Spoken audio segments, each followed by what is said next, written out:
guys, good evening. This is Neetu with you. Welcome to my channel, which is Neetu Thakur. I hope guys doing well. We are also good. So guys, आज का video बनाने का मेरा मकसद था, बहुत सारे लोग जो मैंने होम का किया था और होम टूर का वीडियो शेयर किया था, मेरी आज तक की वीडियो में 200 या 300 से व्यूज़ गए हुए हैं, बट उसमें मैक्सिमम मेरे व्यूज़ गए हुए हैं। हाँ, इसमें बहुत सारे क्वेश्चन भी पूछे गए हैं, जिसमें से एक क्वेश्चन बहुत लोगों ने पूछा है। बहुत लोग ये भी पूछते हैं कि मैम हम लोग आ रहे हैं तो हम लोग को रूम चाहिए, ये चाहिए। तो रूम तो मैं प्रोवाइड करा नहीं सकती हूँ, बट मैं इतना ज़रूर कह सकती हूँ आपको कि मैं जहाँ रहती हूँ वो ये आबू धाबी का मॉल है, उसके जस्ट अपोजिट में खलीफा कॉम्प्लेक्स कर है, दाना होटल भी है फ्रंट में। तो आप वहाँ पर आ सकते हो। 6 बिल्डिंग एक साथ बनी हुई है। तो आप नीचे अगर बिल्डिंग के नीचे आते हो तो नातुर है, एक नातुर होता है हर बिल्डिंग्स के नीचे। तो आप उससे कंसल्ट कर कर वो आपको शायद जो रूम दिलवाते हैं उन लोगों से बात करवा कर आपको रूम दिला सकते हैं। सो चलो, ये बात तो फिनिश हुई। बहुत लोगों ने पूछा है मुझे ये क्वेश्चन, तो इसलिए मैंने इसका आंसर दिया है। और बट हाँ, बहुत लोग ये पूछते हैं कि लिविंग ऑफ कॉस्ट कितना है, यहाँ पर कितना खर्चा हो सकता है, अगर फैमिली हो, अगर बैचलर हो, एक सिंगल हो आप, तो कितना खर्चा मैक्सिमम या मिनिमम होता है। तो मैं आपको बता देती हूँ, इस टॉपिक में ही ये वीडियो मैंने बना रही हूँ मैं। तो फर्स्ट मैं सिंगल लोगों की बात करूँगी जो अकेले यहाँ पर रहते हैं।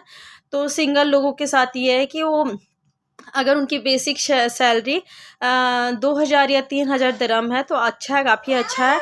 क्योंकि वो क्या, अगर रूम रेंट देना होगा, पहले कोरोना से पहले रूम रेंट, बाबू डिस्टर्ब कर रहा था तो मुझे वीडियो बंद करना पड़ा।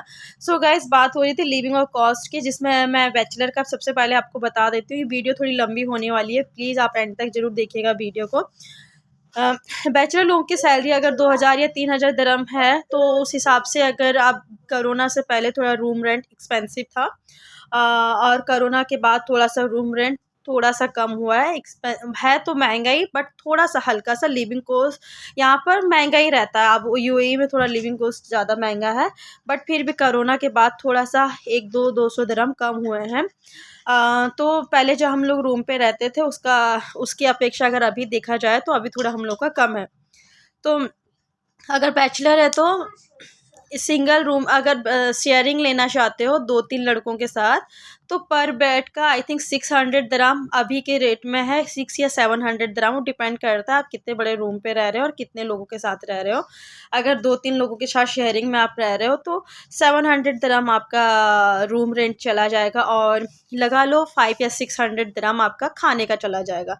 तो आपका ऑलमोस्ट कितना खर्चा हो जाएगा, 1000 या 1500। वो डिपेंड करता है कौन कैसा बहुत लोग होते हैं कि बहुत सारी चीज़ें फालतू एक्सपेंस करते हैं, मतलब फिजूल की खर्ची, वो अपनी उनकी रिक्वायरमेंट होती है, कितनी खर्ची है क्या है वो डिपेंड करता है हर पर्सन पर अगर देखा जाए तो 15 से 1600 बैचलर लोगों के लिए इनफ है। अगर वो लोग इसमें कर सकते हैं सर्वाइव 1500 में, उनका रूम रेंट हो गया प्लस खाने का हो गया, इतना में उस लोग का इनफ हो जाएगा। और बात हुई फैमिली वालों की, जैसे हम लोग यहाँ पर रहते हैं फैमिली वालों के लिए, तो फैमिली वालों की अगर सैलरी आपकी 4000 है या 4500 है तो आप आराम से रह सकते हो।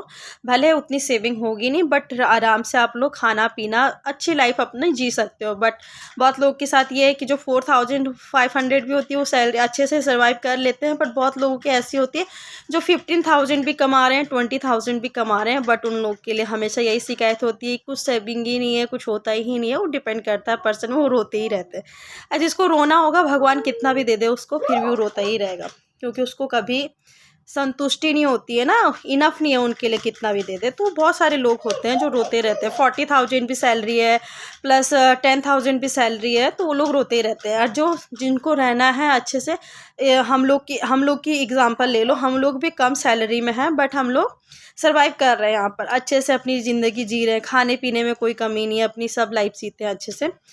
तो ये बात हुई। और दूसरी बात हुई कि रूम रेंट, अगर आप फैमिली के साथ रहते हो तो बहुत सारे लोग अपना खुद का फ्लैट खरीदते हैं, तो खुद का फ्लैट का खर्चा ऑलमोस्ट इन अ ईयर 40 से 45,000 दिरहम जाता है।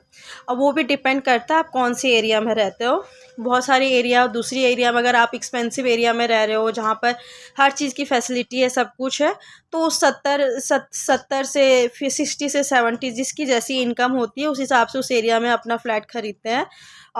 तो लगा लो अगर आप ऐसे लेना चाहते हो 1 BHK एक फैमिली के लिए बच्चे के साथ हो तो इनफ है मुझे लगता है। तो 1 BHK का ये अबू धाबी में अगर देखा जाए तो 40 से 45,000 इन अ ईयर होता है। और जैसे कि हम लोग रहते हैं, हम लोग फ्लैट में नहीं रहते हैं, तो हम लोग एक सिंगल रूम में रहते हैं। एक फ्लैट रहता है, उसका ऑनर रहता है, उसने ये 3 BHK है जिसमें हम लोग रह रहे हैं अभी। नो 3 नहीं 4 BHK है। तो सब एक एक रूम को एक रेंट में दिया गया है। और जो हॉल का है वो पार्टीशन, मैंने बहुत बार आपको बताया, जो हॉल है सॉरी हॉल है उसको पार्टीशन में डिवाइड कर दिया गया। तो हर किसी में कोई कोई है। तो हम लोग सिंगल रूम में रहते हैं, हम लोग फ्लैट में नहीं रहते हैं। तो हम लोग का रूम रेंट अभी पहले 1500 था, पर हम लोग दूसरी जगह शिफ्ट हुए हैं, तो अभी हम लोग की 1700 रूम रेंट जाता है। और प्लस ये रूम रेंट हो गया आपका। और दूसरी बात हो जाती है रूम रेंट के अलावा दूसरी बात होती है कि जो फ्लैट ख़रीदते हैं ना, तो उसमें ये है कि आपको 40 से 45,000 तो आपको रूम रेंट देना होता है फ्लैट का। प्लस आपको बिजली का ये सब चीज़ का बिल भी खुद से पे करना। वो ज़्यादा नहीं आता है, 200-300 दिरहम, 300 या 400 दिरहम के बीच में चला जाता है उनका, पानी का बिजली का सब चीज़ का मिलाकर। आई थिंक सो, मुझे उतनी आइडिया नहीं है क्योंकि हम लोग रहे नहीं है, अपना खुद का फ्लैट है नहीं, तो मुझे उतनी आइडिया नहीं है। पर फिर भी मैंने जितना सुना उस हिसाब से मैं आपको बता रही हूँ। तो इतना खर्चा हो जाता है। और बात रही अब दूसरी चीज़ कि आपकी ग्रॉसरी वगैरह का, जो घर के वेजिटेबल्स हो गए हैं, प्लस ग्रॉसरी, राशन पानी का खर्चा।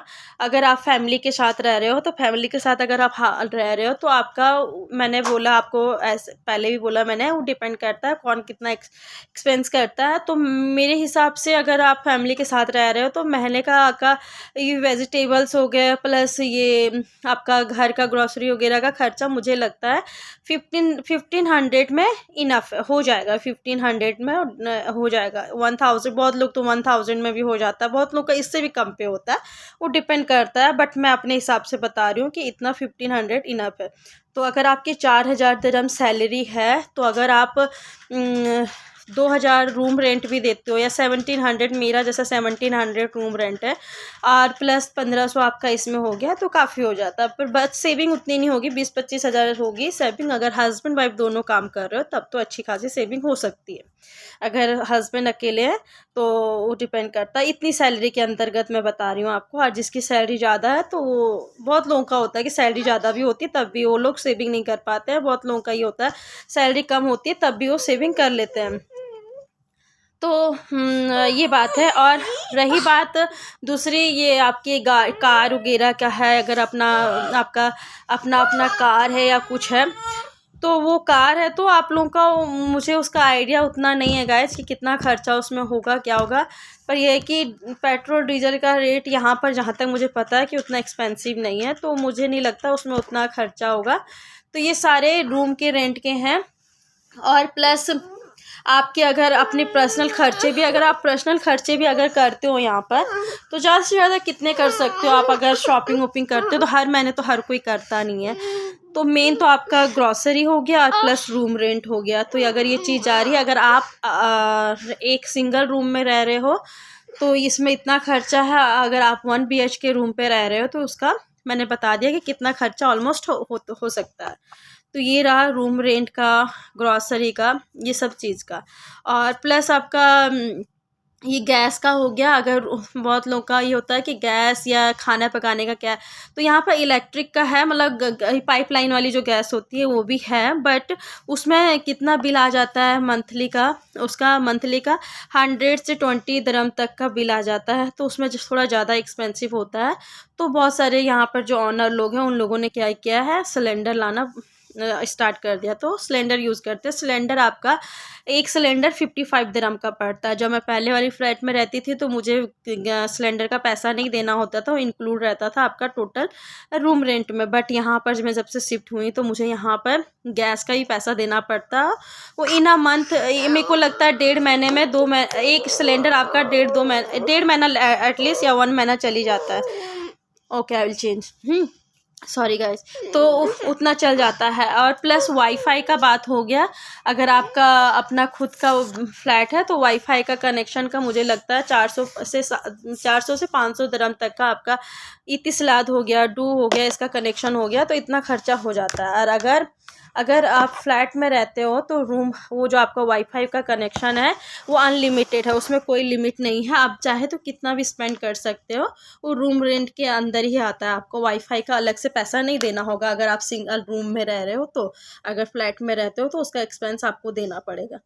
तो अगर आपको कुछ सेविंग करना होगा तो आप सिंगल रूम पे रह सकते हो। अगर नहीं है, आपको उतना कंफर्टेबल नहीं है, तो आप अपना 1 BHK रूम या 2 BHK जो जैसा रहता है। और बहुत सारे लोग होते हैं जो विला में रहते हैं, जो सिटी से थोड़ा सा दूर रहता है, तो विला का भी उतना विला आई थिंक्स यहाँ पर अगर आप रहते हो सिटी से दूर में तो 2000 से 3000, वो डिपेंड करता है कि किस एरिया में आप रहते हो और किस टाइप का विला है, कितने BHK का है, क्या है, कितने रूम्स है। तो अब मेरे को लगता है मिनिमम वो 2000 तक का चला जाता है, जो मतलब सबसे कम मैं बता रही हूँ।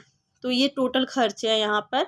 तो वो डिपेंड करता है आप लोग क्या, कि वो मतलब हर पर्सन पे डिपेंड करता है कि कौन कितना खर्चा करता है। बहुत लोग होते हैं कि जो फजूल की खर्ची ज़्यादा करते हैं, बहुत लोग ये होते हैं कि जो जितनी ज़रूरत की चीज़ें होती हैं उतने ही खर्चे करते हैं।